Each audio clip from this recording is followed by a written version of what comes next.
उठाओ, thank you Jesus. अपने पड़ोसी को बोलो, एक मां अपने दूध पीते बच्चे को भूल सकती है। एक मां अपने जन्माए हुए लड़के पर दया करना छोड़ सकती है, पर यहोवा कहता है, मैं तुझे कभी ना भूलूंगा, कभी ना छोड़ूंगा और कभी ना त्यागूंगा। इज़राइल के 12 गोत्र जो तंबू के आसपास थे और लेवी गोत्र इज़राइलों के पहलोठे के बदले में परमेश्वर ने लेवी लिए थे, और जब दोनों के पहलोठों की गिनती की गई, बच्चों की और इस लेवी के पहलोठों की, तो दोनों कितने थे? 22,000। वो परमेश्वर जो लाखों लोगों की पॉपुलेशन को कंट्रोल कर रहा था, और हमें लगता है कि हमारी जिंदगी में वो कुछ चीजों को भूल रहा है। उसे मेरे वीजे से कोई मतलब नहीं, मैं गरीब हूं, परमेश्वर को कोई मतलब नहीं, मैं धक्के खा रहा हूं, मेंटली डिस्टर्ब हूं, परमेश्वर को कोई मतलब नहीं।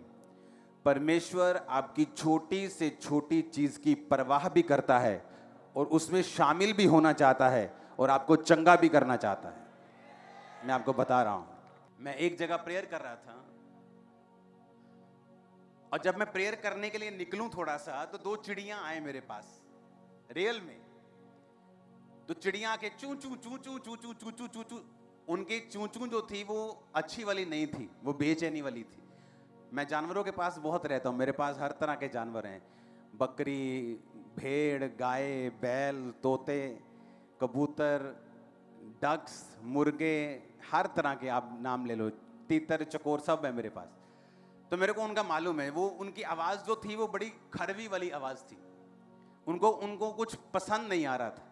तो मेरे को ये बात समझ आ गई थी कि यहाँ पर एक इनका घोंसला ज़रूर है, ये तभी मेरे पे चिल्ला रही हैं कि यहाँ पास मत आ, लेकिन वो दिख नहीं रहा था। मैंने सोचा शायद इसकी छत पे होगा या कहीं भी होगा। एक दिन जब मैं प्रेयर कर रहा था और मैंने पर्दे को खोला, तो बाहर से वो कुछ नहीं दिखता था, लेकिन अंदर से पर्दा खोला तो आप वीडियो देखो क्या दिखा मुझे।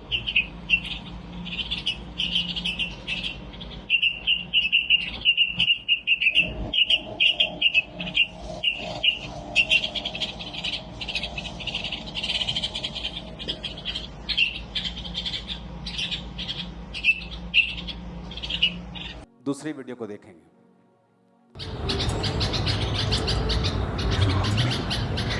ये इसका डैडी है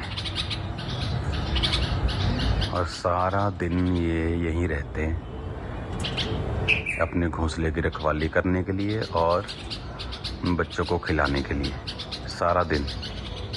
अब ये जो आवाज़ें निकाल रहे हैं ना,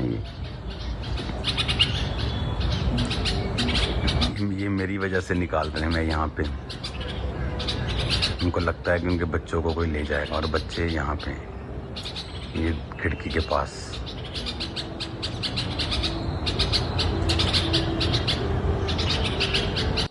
सुनो, जब पहले दिन मैंने इन चिड़ियों को वैसे ही नोटिस किया तो थोड़ी मोटी मोटी थी, और मैंने छोड़ दिया नोटिस करके। दूसरा दिन, तीसरा दिन, जब मैंने 6वें 7वें दिन इनको जब मैं चलता था वहां पे, तो ये आ जाती थी और चिरचिर करने लगती थी। तो मैं क्या नोटिस कर रहा था कि ये पतली होती जा रही, पहले थोड़ी मोटी थी लेकिन अब पतली होती जा रही। और ये नहीं कि एक माँ पतली हुई है कि बच्चे पैदा हुए अब माँ पतली हो गई, बाप भी साथ में पतला हो रहा था, माँ भी पतली हो रही थी। और जब मैंने रूम के अंदर से अचानक देखा कि ये बच्चे हैं, इसीलिए ये इतना ज़्यादा चिल्ला रहे थे, तो इमेजिन करो आप, एक जानवर अपने बच्चों को सुरक्षा देने के लिए और उनको खिलाने के लिए खुद पतला हो चुका। चुप, अगर मैं अभी भी आपको लेके जाऊं उस प्रार्थना के स्थान पे, अभी आ जाएंगी रात को चिड़िया, चिरचिर करने लगेगी। उनको खुद खाने का टाइम नहीं लग रहा, लेकिन अपने बच्चों को मैंने उनको खिलाते हुए चोंच के ऊपर, ऐसे बच्चे चोंच खोलते हैं और वो मुंह से डालते हैं अपने बच्चों के बीच। सुनो, परमेश्वर ने मुझसे बात की। परमेश्वर ने कहा, अगर एक जानवर अपने बच्चों के लिए कमजोर हो सकता है, उनको पालने के लिए इतनी चिंता कर सकता है, दिन रात उनकी रक्षा कर सकता है, तो जो तुम लोग परमेश्वर के लहू से खरीदे गए हो, वो तुम्हारे लिए क्या नहीं सोचता होगा। एक जानवर देखो, एक जानवर अपने बच्चों के लिए बेचैन हो रहा है। हर टाइम जब मैं वहां पे जाता था तो वो चिर चिर चिर करते, दोनों ही हस्बैंड वाइफ मेरे पास आते थे और पतले होते जा रहे थे। मैंने नोटिस तो किया पतले हो रहे, लेकिन रीजन समझ नहीं आ रहा था। और एक दिन जब रूम के अंदर से देखा तो इतनी जबरदस्त जगह पे उन्होंने अपना घोंसला बनाया कि बाहर से दिखता तक नहीं और अंदर से वो दिखता था कि बच्चे हैं, और वो मुंह खोलते थे और माँ उनको खाना खिलाती थी। और आज अभी भी अगर मैं रात को 12 बजे वहां चला जाऊंगा तो अभी भी चिरचिर करती दोनों हस्बैंड वाइफ आ जाएंगे। एक जानवर अपने बच्चे के लिए क्या कर रहा है? आपको क्या लगता है परमेश्वर आपसे कितना प्यार करता हो? एक जानवर जिसको परमेश्वर ने बनाया है और अपनी आत्मा भी नहीं दी, शब्दों से बनाया है। जिस तरह टेंट बना है, लाइट बनी है, ये खंबा बना है, लोहा बना है, उसी तरह जानवर बने शब्दों से। इंसान शब्दों से नहीं बना, इंसान मिट्टी को गूंथ कर परमेश्वर की आत्मा की सांस से बना है। आमीन। तो जो परमेश्वर ने जिसको आत्मा तक नहीं दिया, उसको उसने कैसी बुद्धि दी है? जिसको उसने अपना आत्मा तक दे दिया, अपना एक लौता बेटा तक दे दिया, इमेजिन करो वो आपकी प्रार्थनाओं का उत्तर किस तरह से लेता होगा, किस तरह से देता होगा, आपको कितना प्यार करता होगा, किस तरह से आपकी केयर करता होगा। लेकिन मुश्किल यह है जब हमारी स्पिरिचुअल आईज बंद होती हैं। जिस तरह एक छोटा बच्चा अपने बाप के साथ जब गाड़ी में जाता है तो उसको बड़ी ललक होती है कि मैं भी अपने डैडी की तरह गाड़ी चलाऊंगा। वो हमेशा कहता है मुझे बिठा दो, मुझे गाड़ी चलानी है। लेकिन उसका बाप जानता है कि मैं इसकी एक्साइटमेंट के चक्कर में इसका नुकसान नहीं कर सकता। आपका पिता जानता है आपको कौन सी चीज कब देनी है। आप जल्दी करने के चक्कर में रोएंगे, चिल्लाएंगे, तो आपका बच्चा जितना मर्जी रोए या चिल्लाए, आप उसको गाड़ी चलाने के लिए नहीं देंगे, तारों से पंगा लेने नहीं देंगे, टीवी ठीक करने नहीं देंगे, आप उसे वो काम नहीं देंगे जो उसकी सेहत के लिए और उसकी जान के लिए हानि हो सकते हैं। तो परमेश्वर जो आपसे प्यार करता है, मैं आपको परमेश्वर की प्रेजेंस में बता रहा हूं, अगर परमेश्वर ने मेरी सारी प्रार्थनाओं के उत्तर दे दिए होते, आज मैं प्रचारक नहीं होता, क्रिश्चियन होता और बिजनेसमैन होता। इतनी रूहें नहीं बचती, आप इतना प्रचार नहीं सुनते। परमेश्वर आपकी प्रार्थना का उत्तर देता है अपने बेस्ट, निश्चित, ठहराए हुए समय के ऊपर, ताकि आप भी ब्लेस हों और आपकी जनरेशन जो आने वाली है वो भी ब्लेस हो। आप जानते हैं रोज की रोटी को शुरू करने का मकसद रोज दोपहर को 1 बजे लाखों लोग उसे सुन रहे हैं, लाखों। आप इमेजिन कर लो कि एक महीने के अंदर 2 करोड़ से अधिक डिवाइस वचन को सुनते हैं। एक महीने में 2 करोड़, एक महीने में। क्योंकि जब अगर शैतान अपनी ताकत को और अपने नए नए तरीकों को इस्तेमाल करके लोगों को पीछे खींच रहे हैं, तो परमेश्वर भी अपने लोगों को इस्तेमाल करके शैतान को पीछे कर रहे। पहले बात करना थोड़ा मुश्किल होता था। कोई गंदी फिल्म देखने लोग जाते थे, बेचारे वीसीआर लेके आते थे, फिल्म लेके। अब तो मोबाइल खोलो तो फिल्म शुरू। शैतान ने आसान कर दिया, तो परमेश्वर ने भी ऐसा काम कर दिया कि उसी मोबाइल पर शैतान की बैंड बजाने का इंतजाम किया। आप जानते हैं सबसे रोज की रोटी को शुरू करने का मकसद यह है कि जो कलीसिया है वो सिर्फ संडे और थर्सडे वचन नहीं सुने, वो रोज वचन सुने। क्योंकि अगर वो रोज वचन सुनेगी, परमेश्वर के हथियारों से इक्विप्ड होगी, भरी होगी, और शैतान जो अब पल पल के ऊपर पाप को अटैक कर रहा है, पाप के साथ, उसे मालूम है उसका लास्ट टाइम आ चुका, उसे मालूम है यीशु मसीह बहुत जल्द आने वाले, उसे पता है ये चीजें, और वो ये चाहता है कि वो भी अपनी फसल को जल्दी काटे, ज्यादा से ज्यादा लोग परमेश्वर से हटे, उसका ये मकसद है।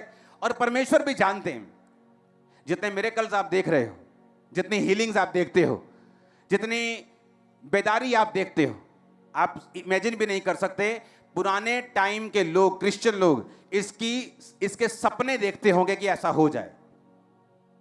अब लास्ट समय आ रहा है तो परमेश्वर भी इधर तैयार है, उसकी रूहें भी होलसेल में काटी जा रही हैं, शैतान भी अपना काम करने की कोशिश कर रहा है।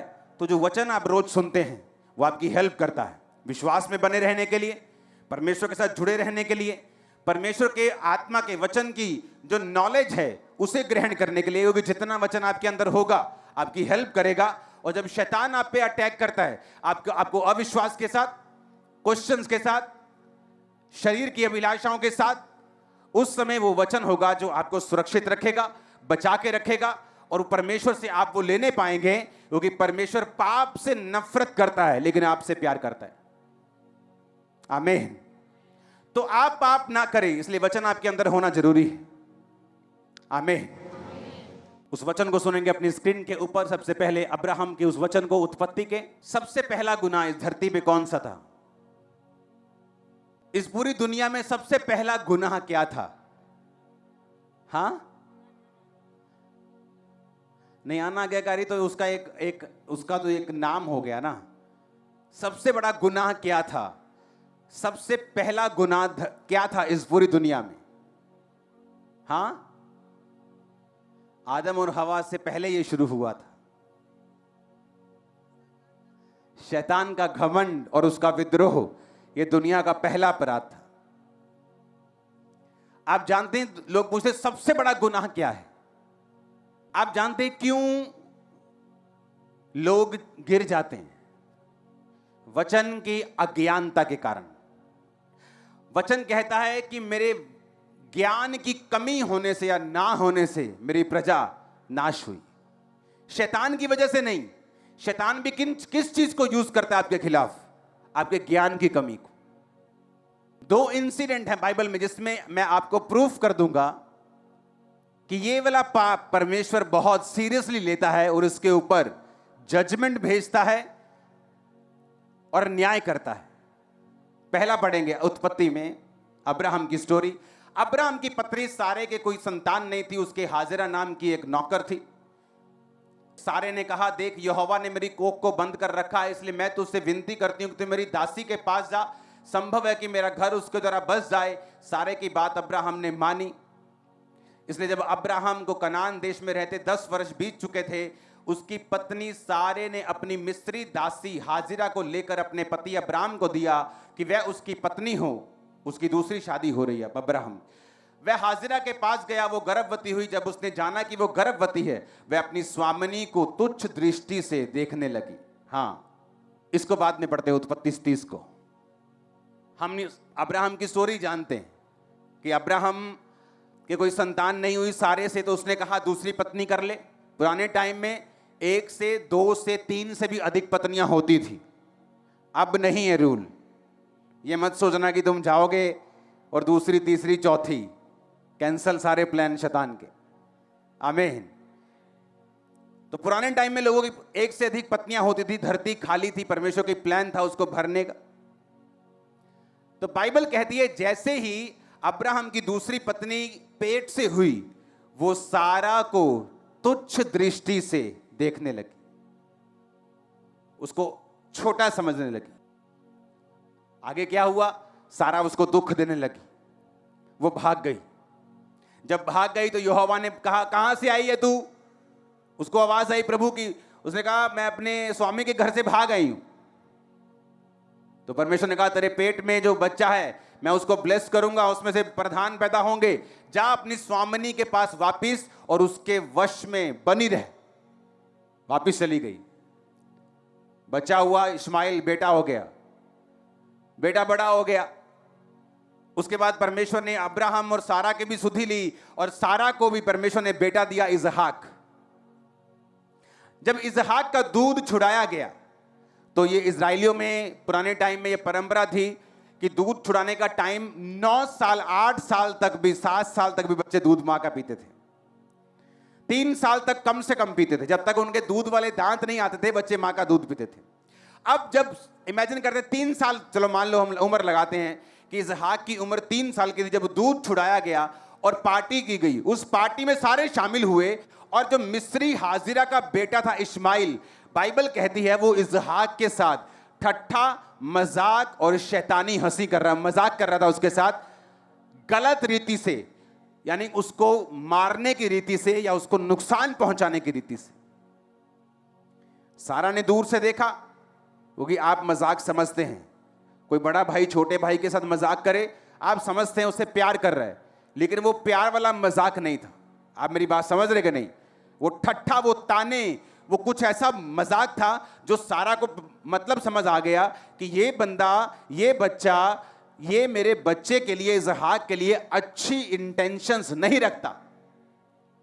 तो सारा ने पता क्या कहा अब्राहम को कि इस नौकरानी को और तेरे बेटे को अभी घर से निकाल। अब्राहम को बात बुरी लगी, उसे लगा कि ये शारीरिक है ये सारा। लेकिन जब अब्राहम परमेश्वर की हुजूरी में गया तो परमेश्वर ने कहा अब्राहम, जो कुछ सारा कहती है उसे मान, और उसे उस बेटे को और उसकी नौकरानी हाजिरा को घर से निकालना पड़ा। समझ आ गई इतनी बात? अब वो अलग हो गए, अब्राहम सारा अलग हो गए। अब हम फिर देखते हैं उत्पत्ति 30 की इस आयत को। जब राहेल ने देखा कि याकूब से मेरे लिए संतान उत्पन्न नहीं होती, वह अपनी बहन से ढाक करने लगी और याकूब से कहा मुझे भी संतान दे, नहीं तो मैं मर जाऊंगी। याकूब ने राहेल से गुस्से में कहा क्या मैं परमेश्वर हूं? तेरी कोख परमेश्वर ने बंद करके रखी है। राहेल ने कहा अच्छा, मेरी दासी बिल्हा हाजिर है, उसी के पास जा, वह मेरे घुटनों पर जनेगी और उसके द्वारा मेरा भी घर बसेगा। तब उसने अपनी दासी बिल्हा को दिया कि वह उसकी पत्नी हो जाए, और याकूब उसके पास गया, और बिल्हा पेट से हुई, याकूब से उसके एक पुत्र उत्पन्न हुआ। और राहेल ने कहा परमेश्वर ने मेरा न्याय चुकाया और मेरी सुनकर मुझे एक पुत्र दिया, और उसका नाम उसने दान रखा। ये भी उसकी नौकरानी थी और उसने पत्नी होने के लिए दिया ताकि मेरे घर में एक बेटा पैदा हो, ताकि मेरी भी थोड़ी इज्जत रह जाए। याकूब के 12 बच्चे थे। कितने थे? 6 पैदा हुए उसकी पहली पत्नी से, लिया से, जो अप्रिय हुई, जिससे वो कम प्यार करता था, और परमेश्वर ने बैलेंस करने के लिए उसको 6 बेटे दिए। यहूदा भी उसी का बेटा जिसमें से यीशु मसीह निकले, लेवी भी उसी का बेटा जो सेवा करते थे, तो उसमें से 6 बेटे निकले। 6 बच्चे परमेश्वर ने लिया को दिए।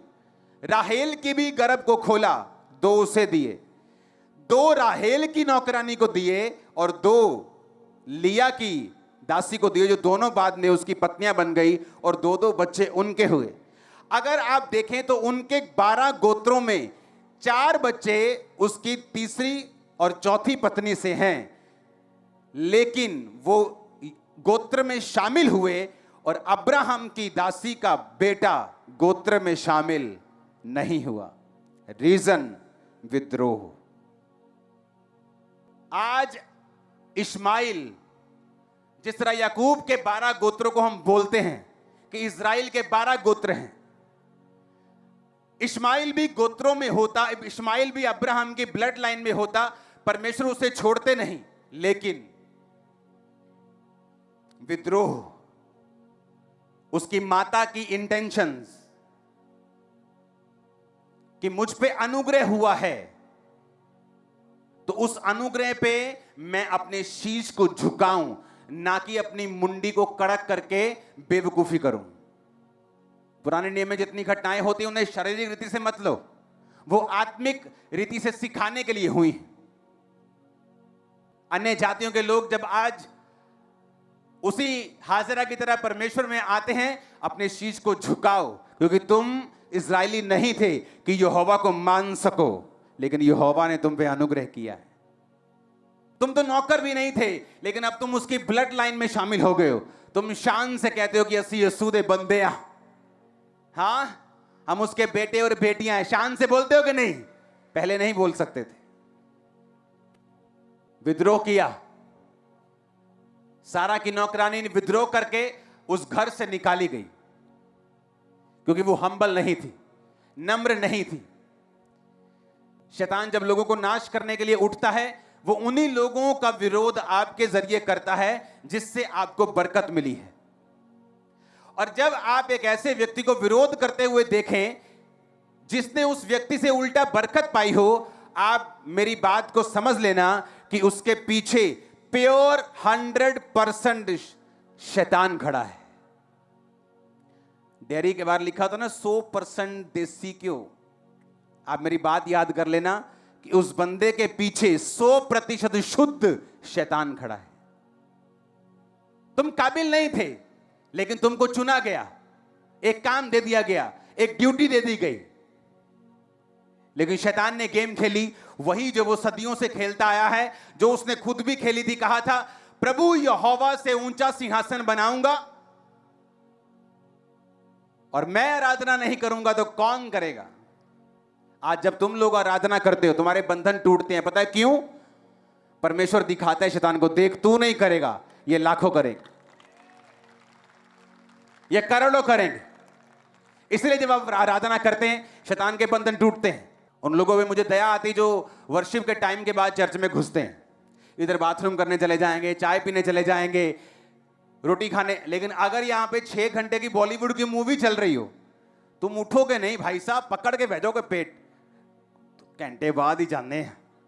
हाँ, कुछ खाना भी हो तो अपने छोटे भाई को भेजो, चल पॉपकॉर्न लेके आ, मुझे टीवी के सामने से हटना नहीं है। जैसे कल को इसके फाइनल पेपर देने की, पूरी पिक्चर में क्या क्या आया था बताओ? नीली शर्ट वाली का नाम क्या था, पीली स्कर्ट वाली का नाम क्या था?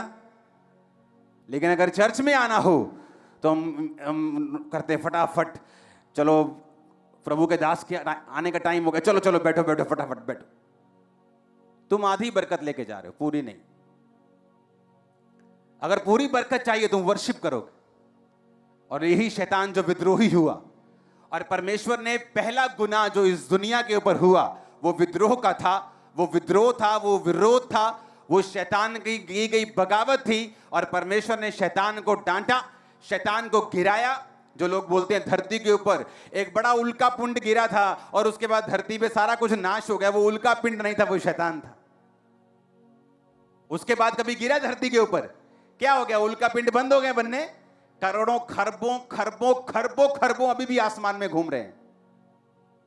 गिरे क्यों नहीं? परमेश्वर ने गिराया नहीं। हालेलुया। धरती पर एक बड़ा उल्का पिंड गिरा था, वो उल्का पिंड नहीं था, वो शैतान था, जिसे बाइबल कहती है, जीसस क्राइस्ट ने भी जिक्र किया, मैं शैतान को आसमान से बिजली की नाई गिरता हुआ देख रहा था। हालेलुया। क्यों गिरा? जब भी एक जगह के ऊपर, एक देश के ऊपर परमेश्वर की बड़ी योजना होती है, तो परमेश्वर की यह इच्छा होती है उस देश के लोगों को वचन के द्वारा जागृत किया जाए।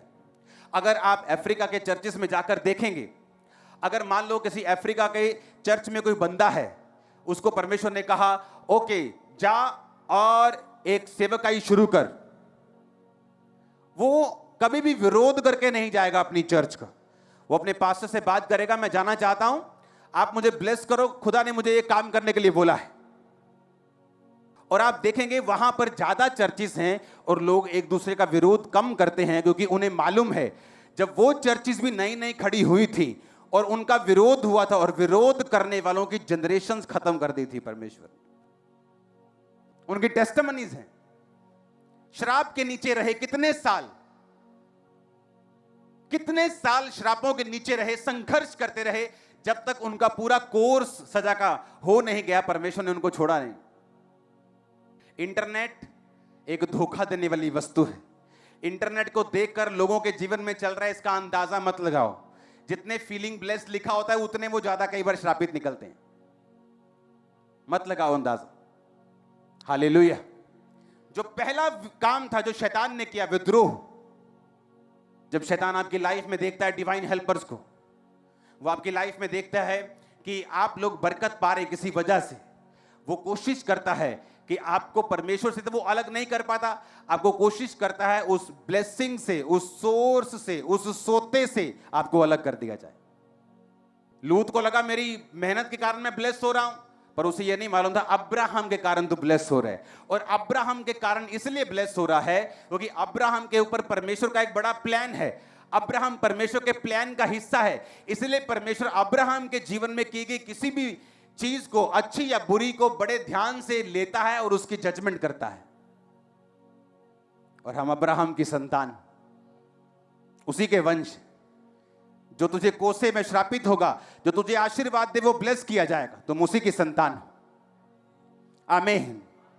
और खासकर वो लोग जो बड़ी सेवकाई करने के लिए बुलाए गए, उनके जीवन में ऐसी चीजों को परमेश्वर बड़े ध्यान से देखता है। हालेलुया। आपको ये बात समझ होनी चाहिए कि जब भी आप किसी को विद्रोह करता देखे, आपको मालूम होना चाहिए कि इसके पीछे कौन खड़ा है। शुद्ध शैतान अकेला नहीं, कौन सा? शुद्ध वाला शैतान, 100% प्योर डेविल खड़ा है इसके पीछे। इंसान नहीं, शैतान खड़ा है, क्योंकि वो वही कर रहा है जो आज से करोड़ों लाखों साल पहले उसने स्वर्ग में किया था और गिरा दिया गया था। Hallelujah, hallelujah. क्योंकि एक अगर दासी के पुत्र को परमेश्वर ग्रहण कर सकता है और अपने गोत्र में शामिल कर सकता है, तो उसे हाजिरा के बेटे को अपने गोत्र में शामिल करने में क्या प्रॉब्लम है? कोई प्रॉब्लम नहीं होनी चाहिए। पर रिस्पॉन्स, जो हाजिरा का रिस्पॉन्स था, जो उसकी नौकरानी का रिस्पॉन्स था कि वो तुच्छ समझने लगी, उस रिस्पॉन्स ने उसकी, बोलते हैं ना कि क्या कृतज्ञ बोलते हैं, क्या बोलते हैं पंजाबी में, जो शुक्रगुजारे नहीं होते, हाँ, अनशुक्रगुजार बोल दो, हाँ, जो शुक्रगुजार नहीं, बेशुक्रा, उसके बेशुक्रेपन को देखकर परमेश्वर ने कहा, अब्राहम, सारा कहती है इसे निकाल तो निकाल, ये नहीं शामिल होगी, क्योंकि ये वही कर रही है जो शैतान ने मेरे साथ किया था। मैंने उसको निकाला था, तू भी इसको निकाल दे। सारा की बात का गुस्सा मत कर। लेडीज में ये गिफ्ट होता है इनबिल्ड, आदमियों को पहचानने की क्षमता उसमें इनबिल्ड ज्यादा है। बंदों में है, अगर उनके अंदर डिजर्निंग ऑफ स्पिरिट का वरदान काम करता है। बंदों को स्पेशल एबिलिटी चाहिए बंदों को परखने के लिए, लेकिन लेडीज के अंदर ये नेचुरल भी है कि वो आदमी को परख सकती हैं। उसके दिल में क्या है, ये कैसी इंटेंशन के साथ देख रहा है, मुझसे बात क्यों कर रहा है, ये व्यक्ति कैसा है, वो व्यक्ति कैसा है, उसको सब मालूम।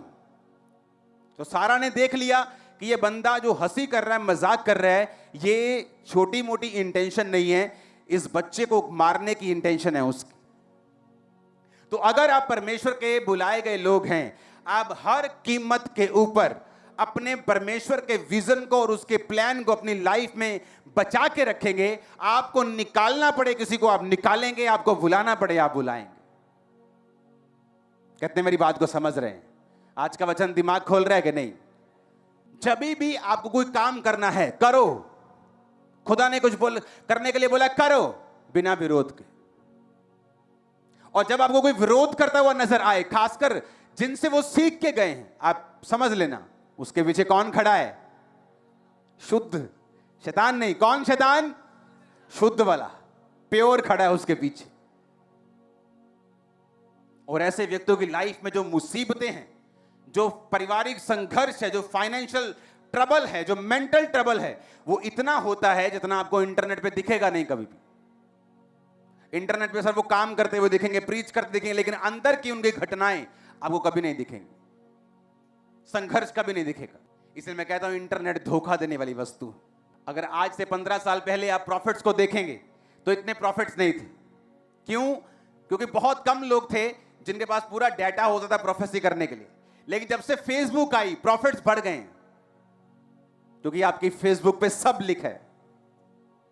एक वीडियो मेरे पास एक है, देख कैसे नाम लेके प्रोफेसी हुई। मैंने वो बंदा देख लिया कौन है, उसकी फेसबुक निकाली, उसको हैरान कर दिया मैंने। उसकी फेसबुक पे 1 साल पहले उसने एक पोस्ट डाली थी। मैंने वो पोस्ट का स्क्रीनशॉट लिया, उस बंदे को वापस भेजा। मैंने कहा ये ले तेरी प्रोफेसी। सुनो, कहता मेरा क्या कसूर है, पवित्र आत्मा मुझे वही बताता है जो फेसबुक पे होता है। मैंने कहा काका जिस दिन फेसबुक उड़ गई तो प्रॉफिट भी तो उड़ जाएगा। सच कह रहा हूं। और वो शर्मिंदा, वो से मालूम हुआ कि नहीं, इसको मूर्ख नहीं बनाना, लोगों को बना सकते। मैंने कहा जो बनता है उसे बनाओ, मुझे मत बनाओ। परमेश्वर अगर आपसे सिरदर्द हील कर रहा है तो फेक मत करो, सिरदर्द पे खड़े रहो, एक दिन मुर्दे भी जिंदा होंगे।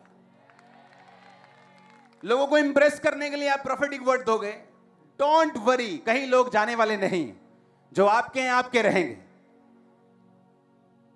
हम प्लेन की नहीं, हम जेट की स्पीड से बढ़ रहे हैं, जो चंद्रयान गया ना उसकी स्पीड से। और कोई झूठी प्रोफेसी मुझे करने की जरूरत नहीं है। आप लोगों, आपको इंप्रेस करने की जरूरत नहीं। मैं आपको बता रहा हूं, अगर किसी के पास रियल वर्ड ऑफ गॉड की नॉलेज है, मैं कह रहा हूं हीलिंग करने की भी जरूरत नहीं, लाखों लोग उसकी चर्च में होंगे, जस्ट वर्ड ऑफ गॉड्स। मैं आपको बता रहा हूं, नई जनरेशन क्या देखती, अच्छा प्रोफेसी की तो लोग आ रहे हैं। डोंट वरी, फ्यूचर में ऐसा नहीं होगा। इन लोगों का न्याय होता है, टाइम लगता है, लेकिन होता इसी धरती के ऊपर है, और ये लंबा नहीं चलते। प्रॉब्लम इनकी ये, अगर आपको सीधा चलना है आप लंबा चलेंगे, आपको जेन्युइन चलना है आप लंबा चलेंगे। तो जेन्युइनिटी में रहना मुश्किल है, क्योंकि रोज आपको प्रभु की प्रेजेंस में जाना है, आपको रोज खुदाबंद की प्रेजेंस में रहना है, आपको प्रेयर करनी है, आपको लाइफ को संभाल के रखना है। लेकिन अगर आपको फेक करना है, वो कुछ करने की जरूरत नहीं। सारा दिन खाओ पियो बैठो मीडिया में, सब तरह के गलत काम करो, और उसके बाद संडे थर्सडे आ जाओ। लेकिन अगर लंबा चलना है जनरेशंस तक, तो आपको जेन्युइनिटी में चलना होगा। हालेलुया। और यही बातें जब मुझे सिखाई जाती थी 15 साल 10 साल पहले, तो मैं भी यकीन नहीं करता था, जब तक क्लोज जाके देखा नहीं ये लोग और ये कैसे हैं। तौबा तौबा तौबा, विश्वासियों से बुरे हैं, गिरे हुए विश्वासियों से भी बुरे हैं, मैं आपको बता रहा हूं। इसलिए मैंने कहा इंटरनेट से धोखा मत खाओ, बाइबल पढ़ो, उस पे चलो, परमेश्वर की आत्मा की अगुवाई मांगो, सोल सेविंग पे ध्यान दो, हीलिंग चाहिए हीलिंग मांगो, डिलीवरेंस चाहिए डिलीवरेंस मांगो, वो आपको देगा, वो आपको छुड़ाएगा, आपको वचन भी देगा, आपसे बात भी करेगा। हालेलुया। ऊंची आवाज में, ऊंची आवाज में। तो जब मैंने ध्यान से पढ़ा, मैंने क्या देखा कि अगर परमेश्वर इन 2 दासियों के 4 बच्चों को 8 बच्चों के साथ मिला के 12 गोत्र कर सकता है, तो परमेश्वर उसके भी एक बच्चे को अपने साथ मिलाकर रख सकता था। लेकिन रिस्पॉन्स बुरा था, हाजिरा का। आप जितने हम्बल हैं, आपको मौका मिला कुछ करने का, बी हम्बल। कोई स्थान मिला, बी हम्बल। नहीं तो परमेश्वर क्या करता है, वो आपको जबरदस्ती फिर हम्बल करता है, जबरदस्ती नम्र करता है, आपको डाउन करके डिमोट करके वो नम्र करता है। जब तक आप नम्र नहीं होते, वो आपको बढ़ाता नहीं। बाइबल कहती है नाश होने से पहले मनुष्य के मन में घमंड आता है, और महिमा पाने से पहले नम्रता आती है। जब किसी ने नाश होना होता है तो घमंड आते हैं, और जब ऊपर जाना होता है तो नम्रता आती है। हालेलुया। आप एमएलए हो सकते हैं, सब लोग आपको सलाम ठोक सकते हैं, लेकिन जब आप अपने बाप के सामने जाते हैं, आप सलाम ठोकते हैं, क्योंकि आपको बंदा देखना है कौन किसको इज्जत देनी है और किससे लेनी है। जब एमएलए गुस्सा कर जाए, हाँ भी डैडी, तो डैडी भी प्यों होगा दवेक, क्योंकि डैडी को पता है तू मेरा क्या है, तू मेरा बाप नहीं। एक बाप चाहे तो 10 संतान पैदा कर सकता है, लेकिन 100 संतान मिलकर भी अपने बाप को पैदा नहीं कर सकती। हालेलुया। आप में और आपके बाप में जब भी कोई सही निकलेगा, आपका बाप निकलेगा। आपके बाप में और परमेश्वर में जब बहस होगी, जब भी कोई सही निकलेगा तो परमेश्वर निकलेगा। हालेलुया। ये बैलेंस जिसको बनाना नहीं आता, वो मूर्ख इंसान है, और मसीह में, कॉलिंग में, बुलाहट में वो आगे नहीं बढ़ता। इतने लोगों को टच नहीं कर पाता जिसके लिए वो एक्चुअली चुना गया है। मेरा बिलीव है आप लोग ब्लेस्ड हैं, मेरा बिलीव है वचन में बढ़ेंगे, उसकी ताकत में बढ़ेंगे, डिलीवरेंस में बढ़ेंगे। आमीन। ऊंचे वाला चाहिए, ये बरकत आपकी होगी। हमारे YouTube चैनल को सब्सक्राइब करें, ताकि आप परमेश्वर के गहरे वेदों को जान सकें कि कैसे आप परमेश्वर में बढ़ सकते हैं, कैसे आप दुष्ट आत्माओं से, नशों से, बीमारियों से और वंशों के श्रापों से आजाद हो सकते हैं।